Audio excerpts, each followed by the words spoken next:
తెలంగాణ ప్రజలందరికీ నమస్కారం. మరి ఈరోజు పిఆర్సీకి మూడవ వర్ధంతి. అదేంది పిఆర్సీకి మూడవ వర్ధంతి ఏంది అని అనుకుంటున్నారా? గత పిఆర్సీ రికార్డులను బద్దలు కొట్టిన నేది పిఆర్సీ.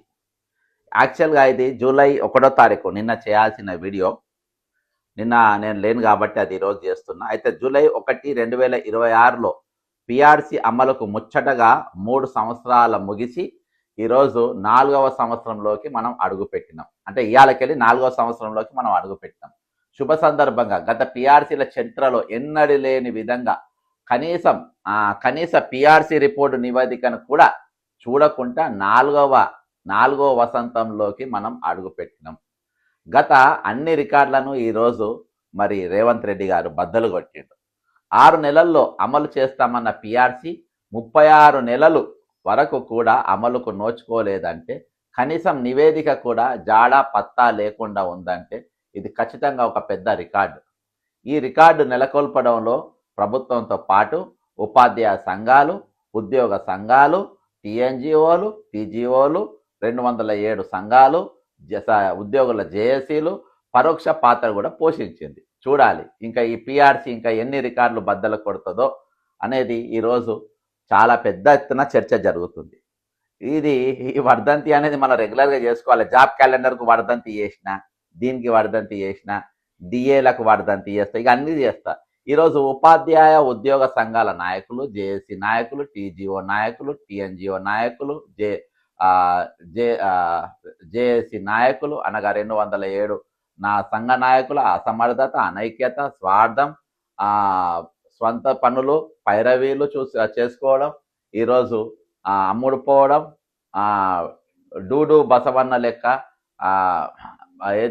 వందిమదుల్ల తలలు ఊపడం, మీటింగ్లు, ఈటింగ్లు, కమిటీలు, చర్చలలో కాలయాపన చేయడం కారణంగా ఎన్నో ఏళ్లుగా పోరాడి సాధించుకున్న ఈ క్రింది పేర్కొన్న సదుపాయాలకు ఇప్పటి వరకు నష్టపోవడమే జరిగింది అనేది ఈరోజు అర్థం చేసుకోవాలి. అందుకనే ఈరోజు పిఆర్సీకి 3వ వర్ధంతి అని చెప్పి పెట్టిన. అంటే ఒక నమూనా ఉండాలని పెట్టిన. ఇది ఎవరి ఫోటో కాదు, ఇది పిఆర్సీ ఫోటో అన్నట్టు. ఇక ఆయన ఆశయ సాధన కోసం చేస్తున్నట్టుగా మనం ఏఐల రూపొందించిన ఇది. ఉన్నత విద్యార్హతలు కలిగినందుకు అడ్వాన్స్ ఇంక్రిమెంట్, కుటుంబ నియంత్రణ పాటించినందుకు ఇన్సెంటివ్ ఇంక్రిమెంట్, 2 సంవత్సరాలకు ఒకసారి కుటుంబ సభ్యులతో వాడుకునే leave travel concession, old age pension పోయి కాంట్రిబ్యూషన్ స్కీమ్ రావడం, 3 సంవత్సరాలుగా రిటైర్మెంట్ బకాయిలు రాక వాటిపై సుమారు సాలిన 10% వడ్డీ కోల్పోవడం. చాలామందికి మొన్న డిన్నాలు జరిగింది. రాని వారు చాలామంది ఉన్నారు. ఇంకా అసలు ఏకకాలంలో మొత్తం చెల్లించాలి, అది ఇన్స్టాల్మెంట్ బేసారు. కొంతమందికి లీవ్ ఎన్కాష్మెంట్, జీపీఎఫ్ లేదు, జీపీఎఫ్ ఇస్తే ఈరోజు కమ్యూటేషన్ లేదు. అట్లా ఒకటి ఉంటే ఒకటి ఉండదు అన్నట్టు. సరే, ఏదేమైనప్పటికీ నష్టం అయితే పోయినాం. ఈరోజు 5 సంవత్సరాలకు ఒకసారి పిఆర్సీ ఖచ్చితంగా అమలు కాకపోవడం, ఈ కారణం వల్ల ఇప్పటికే 2 పిఆర్సీలు నష్టపోయాయి.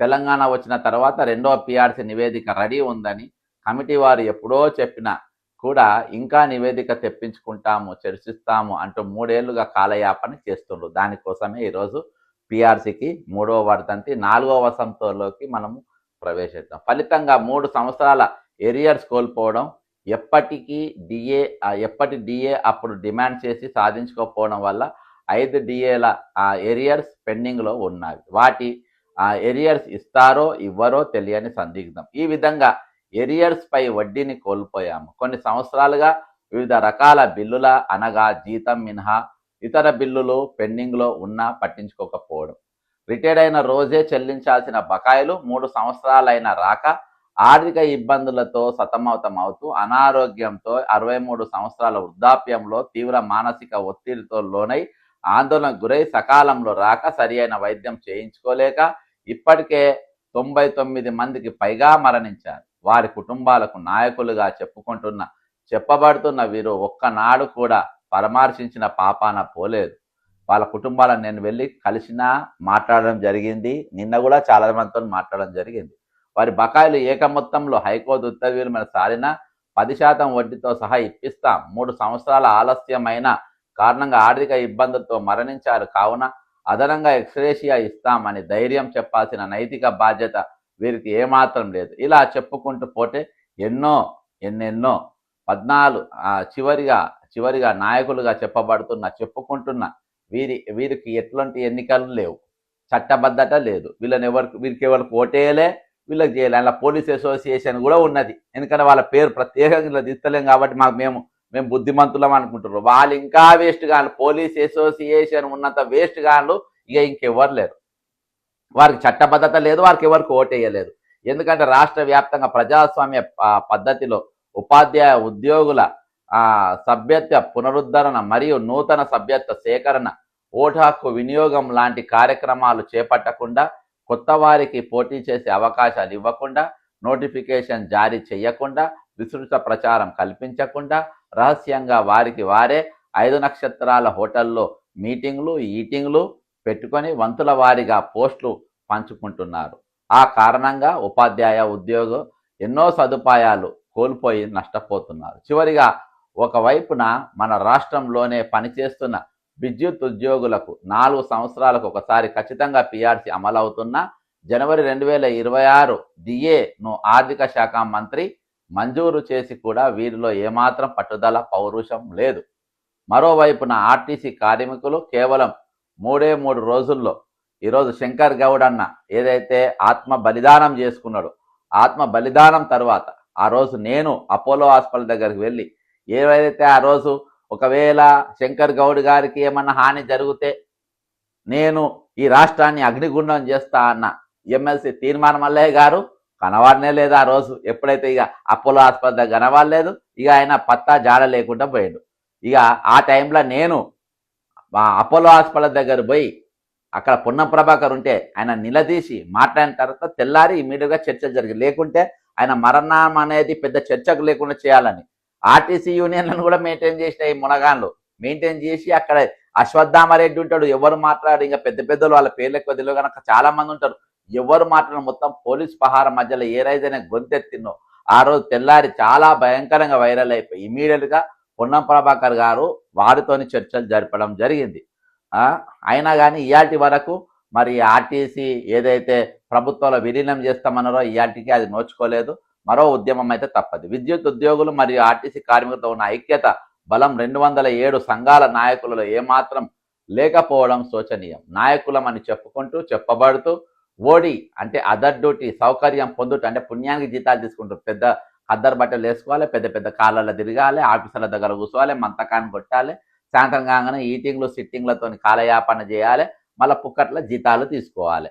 సౌకర్యం పొందుతూ కార్యాలయాలకు, పాఠశాలకు, కళాశాలకు వెళ్లకుండా నెల జీతం తీసుకుంటున్నారు. ఇక ఉపాధ్యాయ ఉద్యోగుల సంఘాలకు వారి చేత వారి కొరకు వారిపై ఎన్నిక కాబడిన మరియు పనిచేయాల్సిన ఎమ్మెల్సీలు నెలకు 2,75,000 జీతం, సెక్యూరిటీ సిబ్బంది, వాహనం, ఫోను, అనేక రకాల అలవెన్స్లు ఈరోజు వాళ్ళు పొందుతూ సమస్యల సాధనకు ఎక్కడ కూడా ఈరోజు చొరవ చూపుతలేరు అనేది ఇది వాస్తవికం. ఇది ఎవరు కూడా కాదనలేని సత్యం.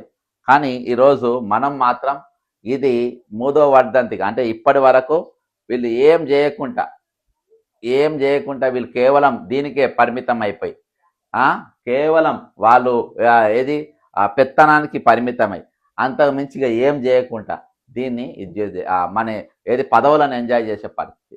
కాబట్టి ఇప్పటికైనా 4వ వర్ధంతి రాకముందే ఈ పిఆర్సీకి 4వ వర్ధంతి రాకముందే డిఏలేదు కూడా ఉన్నాయి, కానీ వాళ్ళని స్పెసిఫిక్గా పిఆర్సీ చేయదలుచుకున్నా కాబట్టి ఈ 3వ వర్ధంతి గానికి ప్రధాన కారణం ఏదో ఉద్యోగ సంఘాల వైఫల్యం అని చెప్పడానికి. అంతేకాకుండా మరి గ్రాడ్యుయేట్స్ కానీ టీచర్స్ ఎమ్మెల్సీలు కానీ వివిధ రకాలుగా మరి ఎన్నిక కాబడ్డ ఎమ్మెల్సీలు ఈరోజు విఫలం కావడం ఇవన్నీ కూడా కారణం. కాబట్టి మరి ఒక 2 నిమిషాలు మరి పిఆర్సీ 3వ వర్ధంతి సందర్భంగా దీనికి పిఆర్సీకి ఒక 2 నిమిషాలు మౌనం పాటిద్దాం.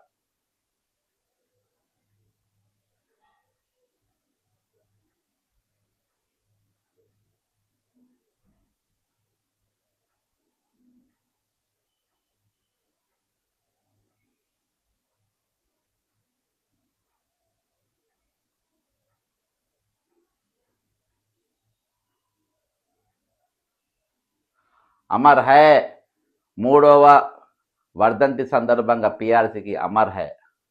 జై తెలంగాణ అమరవీరులకు జోహార్.